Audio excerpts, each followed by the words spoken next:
आप देख रहे हैं सिटी तहलका और मैं आपके साथ वंदना कादियान। तो चलिए शुरुआत करते हैं दिन भर की मुख्य गतिविधियों के साथ। पीआर धान की खरीद में खाना पूर्ति किए जाने से किसानों व आड़तियों में सरकार के प्रति बेहद ही रोष। सरकार व जिला प्रशासन के तमाम दावों के बावजूद भी जिले की अनाज मंडियों में सुचारू रूप से नहीं की जा रही पीआर धान की खरीद। आड़तियों का कहना किसानों के साथ हो रहा अन्याय। किसानों ने कहा बड़ौदा उपचुनाव में कांग्रेस पार्टी मचाएगी धूम। संभाल का हल्के के गाँव पट्टी कल्याणा में आज किया गया कुश्ती का गांव के विभिन्न लड़के लड़कियों ने लिया भाग। ग्रामीण पहुंचे बच्चों का उत्साह बढ़ाने। संभाल का ब्लॉक में देर रात अज्ञात बदमाशों ने किया फायर। रेहड़ी चालक के पैर में जा लगी गोली। सीसीटीवी कैमरे में कैद हुई पूरी वारदात। पीड़ित की शिकायत पर अज्ञात आरोपी के खिलाफ मामला दर्ज कर आगामी कार्रवाई की गई शुरू। हर सर हेलमेट मुहिम के तहत युवाओं को बांटे गए हेलमेट। चांद भाटिया ने वितरित किए सैकड़ों हेलमेट। कहा हर गाँव में लोगों को करेंगे जागरूक। जिले में कोरोना कहर लगातार जारी, लेकिन तेजी से ठीक होते जा रहे कोरोना मरीज। रिकवरी रेट के मामले में प्रदेश में पानीपत पहुंचा तीसरे स्थान पर। आइए अब दिखाते हैं खबरें विस्तार से।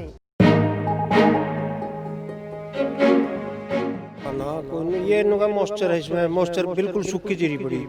आज फिर नुका बरसाओ साफ जीरी बिल्कुल कोई बहाना नहीं है, सिर्फ एक फॉर्मेलिटी पूरी करके चले जाओ। मतलब बहानेबाजी और कुछ नहीं। सिर्फ अखबारों का ढकोसले हैं, बात उन्नी बात है और कुछ नहीं। बड़ौदा में तो कांग्रेस का रिजल्ट है। अगर ये सेंटर के चुनाव हो जाए तो मोदी सरकार फिनिश है। पीआर धान की खरीद में खाना पूर्ति किए जाने से किसानों में सरकार के प्रति बेहद रोष।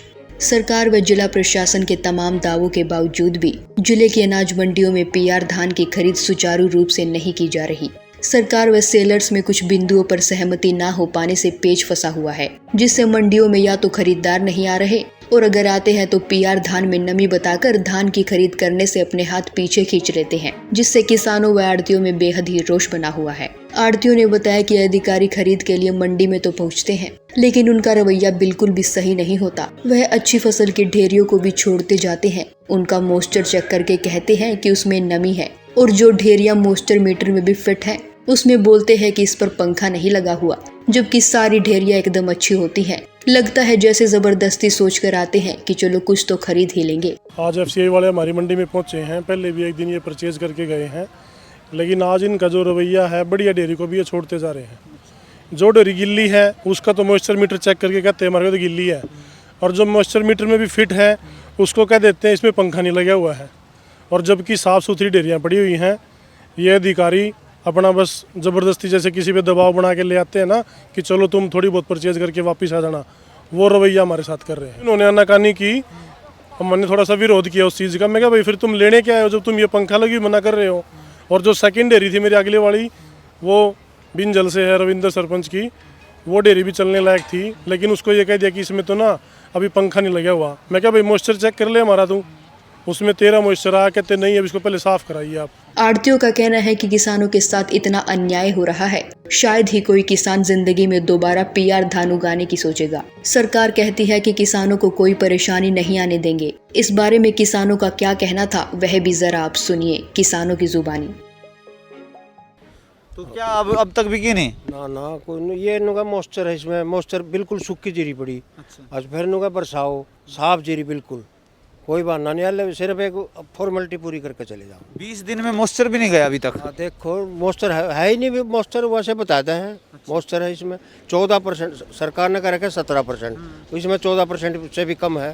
फिर भी मॉइस्चर फिर साफ जीरी है, कल इसमें पंखा लगवाओ। एक बार पंखा लगवा दिया फिर क्या दूसरा लगवाओ। मतलब बहानेबाजी और कुछ नहीं। खाली 20 दिन आपने फैलाव भी किया मॉइस्चर। 13 तारीख से पड़ी हुई है हमारी फैलाव। 20 दिन हो गया आज। 20 दिन तो नहीं हुए, आज तो कितनी तारीख है? 3 तारीख होगी ना आज। हाँ 3 तारीख। 20 दिन हो गए। हाँ 13, 17, 20, 16 दिन हुए। हाँ 13, 17, 20 दिन ठीक है। 20 दिन हो गए। 20 दिन हो गए। और अब मॉइस्चर बता रहे अब भी उसमें। अच्छा, तो खरीद नहीं कर रहे? खरीद नहीं कर रहे, ऐसे डेयरी पड़ी हमारी बिल्कुल ऐसे। तो ये जो दुष्यंत और खट्टर की जो सरकार है सांझे में चल रही है, वो कह रहे हैं हम किसानों के हक के लिए लड़ रहे हैं, किसानों को कोई परेशानी नहीं आएगी। सिर्फ अखबारों के ढकोसले हैं, बात उन्नी बात है और कुछ नहीं है। सिर्फ खाली बातें हैं। जमींदारों का तो बुरा हाल कर रखा बिल्कुल। रात को पहरा देना पड़ रहा है, रात में चोरी हो गया। अच्छा दिन में डंगरों का भी बुरा हाल है जमींदार का, तो इसमें कुछ नहीं। ये तो अखबारों तक है उनकी बात, खाली अखबारों में है और कोई बात नहीं। तो क्या लगता है, अब जैसे कि बड़ौदा उपचुनाव भी आ रहा है और तीनों कृषि अध्यादेश को लेकर कितने आप संतुष्ट हैं, और बड़ौदा में क्या रिजल्ट रहेगा किसानों का जो हल्का है वो? बड़ौदा में तो कांग्रेस का रिजल्ट है। सरकार से इस टाइम देश का किसान, ऑल इंडिया का, यहाँ का नहीं है, ऑल इंडिया किसान नाराज है। बिल्कुल बिल्कुल अध्यादेश के भी खिलाफ है, बिल्कुल नाराज है इस टाइम देश का किसान। अगर ये सेंटर के चुनाव हो जाए तो मोदी सरकार फिनिश है। अच्छा, इस टाइम पिछले कार्यकाल जो सरकारों के रहे हैं और इस 6 साल इस सरकार के, क्या लगता है कौन सी सरकार बेहतर है? हमने तो पिछली बेहतर जमींदारों के लगी, हक की बात। जमींदारों के हक के पिछली बेहतर है। इसने कोई काम नहीं किया जमींदारों के हक में, कुछ भी। ये तो एक खाम खाई के ढकोसले बना रहे हैं, बातें हैं। तो ये किसान हमारे साथ, उनका ये कहना है कि जहां 3 कृषि अध्यादेश को लेकर जहां किसान तो नाराज हैं ही, तो दूसरी तरफ अब मंडी में अपनी फसल लेकर के वो पहुंचे हैं, जहां 20 दिन गुजर जाने के बाद भी उनकी फसल ज्यों की त्यों फड़ पर पड़ी है। कोई खरीदने वाला ना अधिकारी पहुंचता है, और यदि पहुंचता भी है तो मॉइस्चर के नाम पर फिर से उसे निराशा वहां पर झेलनी पड़ती है। और आप इस बात से अंदाज़ा लगा सकते हैं कि 20 दिन से किसान की जो है फसल यदि फड़ पे हो वो कितनी सूखती है और कितनी नहीं। उसके बाद आपका क्या कहना है कि सरकार द्वारा क्या खरीद पर पूरे जोर आजमाइश की जा रही है या अच्छे तरीके से खरीद की जा रही है, इस बारे में आप क्या कहते हैं और किसानों की इस पर क्या राय है, तमाम कमेंट बॉक्स में बताएं। लगातार हम आपको मंडी से अलावा अन्य शहर की गतिविधियां भी दिखाते रहेंगे। जुड़े रहे सिटी तहलका के साथ, सहयोगी धर्मवीर सहरावत के साथ। कुश्ती का खेल जितना देखने में आसान और रोचक लगता है, यह उतना ही मुश्किल और तकनीकी भी है। संभाल का हल्के के गांव पट्टी कलियाना में आज भी कुश्ती के खेल को अत्यधिक महत्व दिया जाता है। समय समय पर कुश्ती के खेल का आयोजन किया जाता है ताकि आज के पहलवानों को तराशा जा सके जो एक दिन देश के लिए खेलेंगे। गांव पट्टी कलियाना वासी मुकेश पहलवान ने स्कूल के प्रांगण में कुश्ती का आयोजन किया, जिसमें सभी गांववासी बच्चों का उत्साह बढ़ाने पहुंचे। एक पहलवान के लिए सिर्फ ताकत ही सब कुछ नहीं होती, बल्कि उसे फुर्ती और धैर्य के साथ अपने प्रतिद्वंदी पहलवान का मन पड़ना होता है और फिर मौका लगते ही सही दांव लगाना पड़ता है। ग्रामीणों ने जानकारी देते हुए बताया कि गांव के स्वर्गीय प्रसिद्ध पहलवानों ने क्या नाम है? मुकेश पहलवान। जो ये कुश्ती का आयोजन करवा रखा है किस विषय पे? हमारे गांव के जो पूर्व में महान पहलवान हुए, जिन्होंने पट्टी कल्याणा गांव को सैकड़ों में पहलवान दिए, स्वर्गीय श्री गुरु मलखान सिंह, गुरु ज्ञानीराम जी, गुरु बिस्ना पहलवान जी और गुरु पन्नालाल जी, उनकी यादगार में हमारे जो नए हमारे जूनियर भाई जो कोचिंग अब नए बच्चों को देते हैं, भाई कृष्ण पहलवान, भाई विक्की पहलवान, भाई विनोद पहलवान, उन सभी ने जो हमारे गांव को नए नौजवान बच्चों को और बच्चियों को तराशने का काम किया, उसके उपलक्ष्य में उन महान पहलवान हमारे उनके रहे, उनके यादगार में हमने इन बच्चों का 7-7 वजन, जो लड़कों के 7 वजन लड़कियों के, जिसमें 30 kilo, 36 kilo, 40 kilo, 46 kilo, 50 kilo और 61 किलो ये लड़कियों के वज़न, और 30 किलो और 36 किलो, 40 किलो, 46 किलो और 54, 57 और 61 इन लड़कों का जो हमने ये एक जो हमारे गांव लेवल में बच्चे करते हैं, और इन जो नए कोच हमारे इन नौजवानों के सहयोग से काफ़ी हमारे गांव के लड़के और लड़की इंटरनेशनल है, उनको और आगे जो बच्चों को उनसे सीख ले। काफ़ी दिन से कोरोना के कारण जो बच्चे अभ्यास नहीं कर पा रहे थे, अब थोड़े दिन से ये दोबारा अभ्यास करने लगे हैं, उनमें और जागरूकता आए। और पास पड़ोस के काफ़ी गाँवों से हमारे पास इन बच्चों के पास कोचिंग लेने के लिए आते हैं, उन सभी का भविष्य उज्जवल हो, उसको लेकर हमने एक छोटी सी टूर्नामेंट का आयोजन किया है। गांव को सैकड़ों पहलवान दिए। उन्हीं प्रसिद्ध पूर्व पहलवानों की याद में गांव के जूनियर पहलवानों के द्वारा लड़के लड़कियों को कुश्ती के दांवपेच सिखाए जाते हैं और बच्चों को तराशने का काम किया गया, जो आगे चलकर कुश्ती के बेहतर खिलाड़ी बन सकते हैं। और उसी के चलते आज गाँव में कुश्ती का आयोजन किया गया। उन्होंने बताया कि कोरोना के चलते पिछले कई महीनों से बच्चे अपनी तैयारी नहीं कर पा रहे थे, लेकिन अब दोबारा उन्होंने अपनी तैयारी शुरू कर दी है, जिसमें आसपास के गांव के बच्चे भी हमारे गांव में कुश्ती के दांवपेच सीखने आते हैं और आगे चलकर इन बच्चों का भविष्य उज्जवल हो, यही हम सब गांव वालों की कामना है। संभालका से सिटी तहलका के लिए रतनलाल की खत में बदमाशों के हौसले किस कदर बुलंद है, इसका आप अंदाजा भी नहीं लगा सकते। इस वीडियो को जरा गौर से देखिए।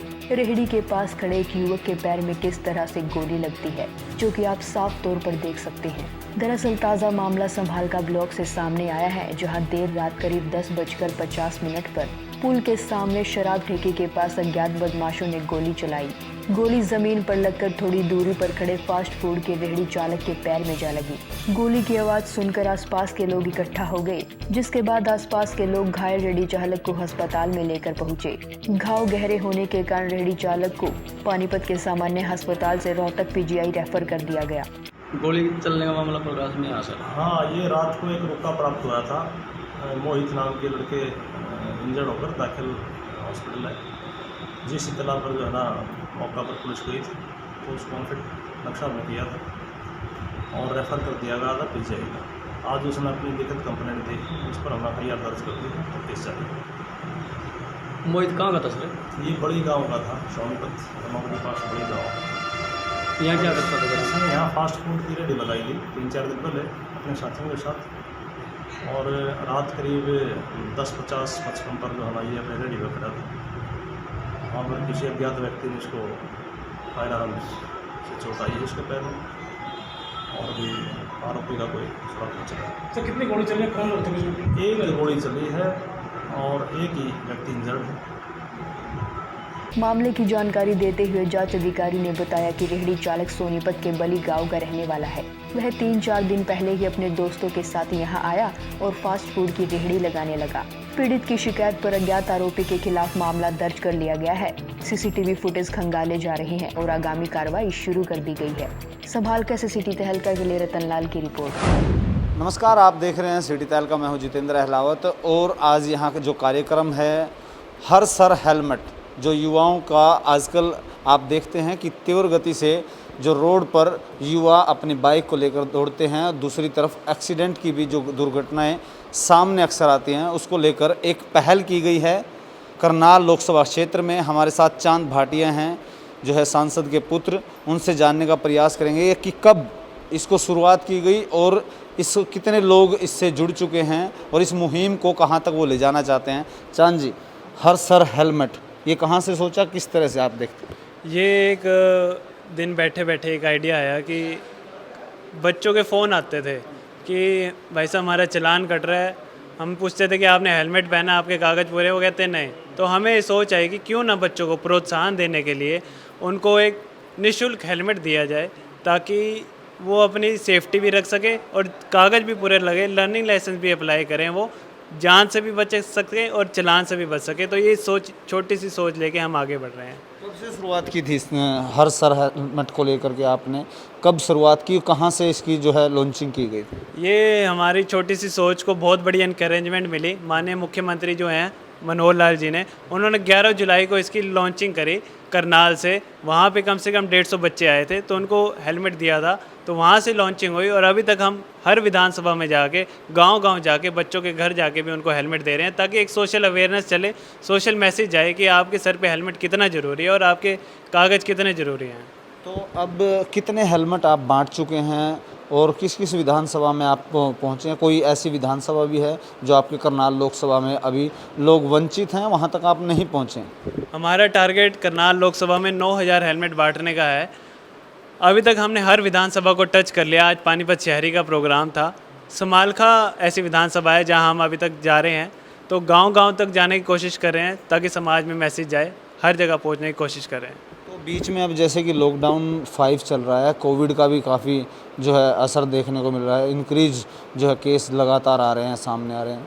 तो ऐसे में इसको रफ्तार अभी तक दी गई है, नहीं दी गई है? कितने हेलमेट अभी तक बांट चुके हैं आप? अभी तक हम 700 से 800 हेलमेट बांट चुके हैं।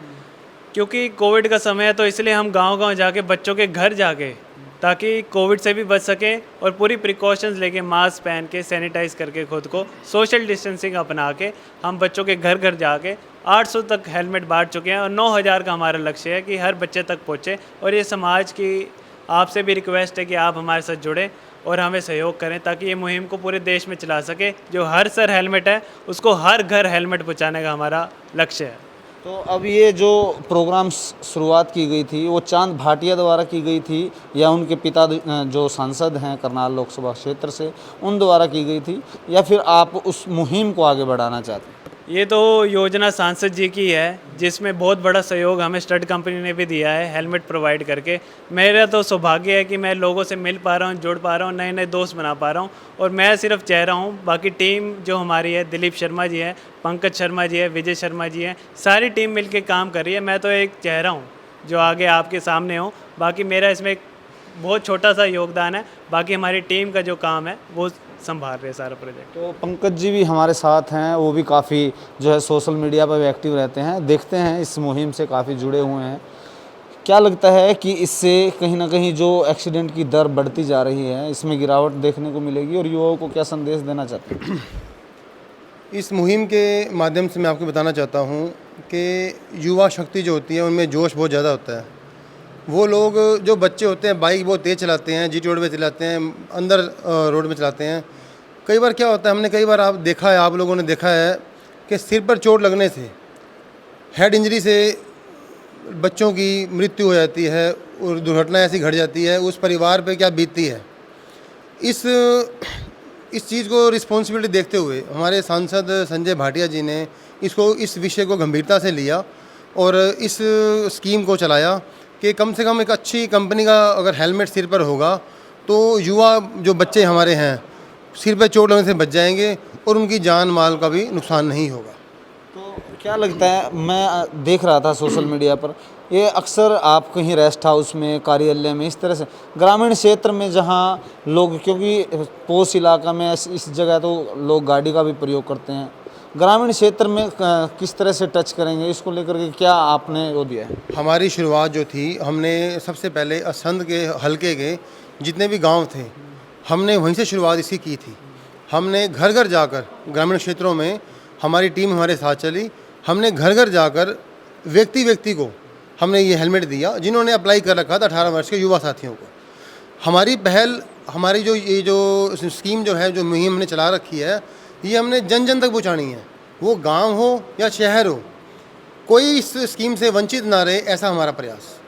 विजय जी हमारे साथ हैं, एबीवीपी के भी काफ़ी सक्रिय सदस्य रहे हैं, उनसे भी जानने का प्रयास करेंगे। जो आपकी युवा जो टीम है, इस मुहिम को किस तरह से और आगे बढ़े, हर व्यक्ति तक पहुँचे, हर युवा तक पहुँचे, इसमें क्या बदलाव होना चाहिए, क्या सोच आपकी है, इस विजन के साथ कैसे आगे बढ़ेंगे? जब युवा 18 साल का हो, उसी के साथ साथ उसको हेलमेट, हर सर हेलमेट का, उसे ये हेलमेट की योगदान क्या है, उसका ज़रूरत क्या है, उसकी हमें ज़रूरी क्यों है, वो हमारे सांसद संजय भाटिया जी ने ये जो मुहिम चलाई है उसका इसमें बड़ा योगदान रहने वाला है।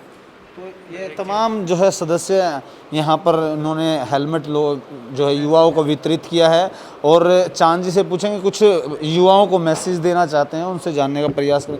क्या मैसेज है, अंत में आप क्या मैसेज देंगे? मैं आपके माध्यम से एक मैसेज देना चाहता हूँ कि ये कोई पॉलिटिकल पार्टी का नहीं, कोई राजनीतिक प्रोग्राम नहीं है, जात पात इसमें कुछ नहीं है। हर पार्टी का, हर विचारधारा का, किसी भी सोच का हो, अगर उसने लर्निंग लाइसेंस अप्लाई करा है, चाहे वो गरीब से गरीब परिवार का हो, चाहे सामान्य व्यक्ति हो, हमारा टारगेट है कि हर व्यक्ति तक, किसी भी विचारधारा का हो, ये सामाजिक काम है, सोशल अवेयरनेस का काम है। हम आपसे जुड़ेंगे, आपसे मिलेंगे। आप जिस भी विचारधारा से वंचित हो, उससे कोई दिक्कत नहीं है। आपको बस एक हेलमेट देके आपकी सेफ्टी के लिए हमने ये मुहिम चलाई है। ये चांद भाटिया उन्होंने कहा कि युवाओं को जो है दुर्घटनाओं में कमी आए और हर व्यक्ति अवेयर हो, हर सर पर हेलमेट हो, इस मुहिम को आगे बढ़ाने का वो काम कर रहे हैं। और इसके बाद गांव-गांव चौपाल जा कर के हर युवा को वह हेलमेट वितरित करेंगे ताकि लोगों में जागरूकता भी आए और जो एक्सीडेंट की जो दर है वो बढ़ती जा रही है उसमें भी गिरावट देखने को मिले। सहयोगी धर्मवीर सरावत के साथ जितेंद्र अहलावत, सीढ़ी तहलका पानीपत। आज के इस बुलेटिन में बस इतना ही। अगले बुलेटिन में फिर मिलेंगे कुछ और नई खबरों के साथ। तब तक के लिए देखते रहिए सिटी तहलका, सच के साथ। नमस्कार।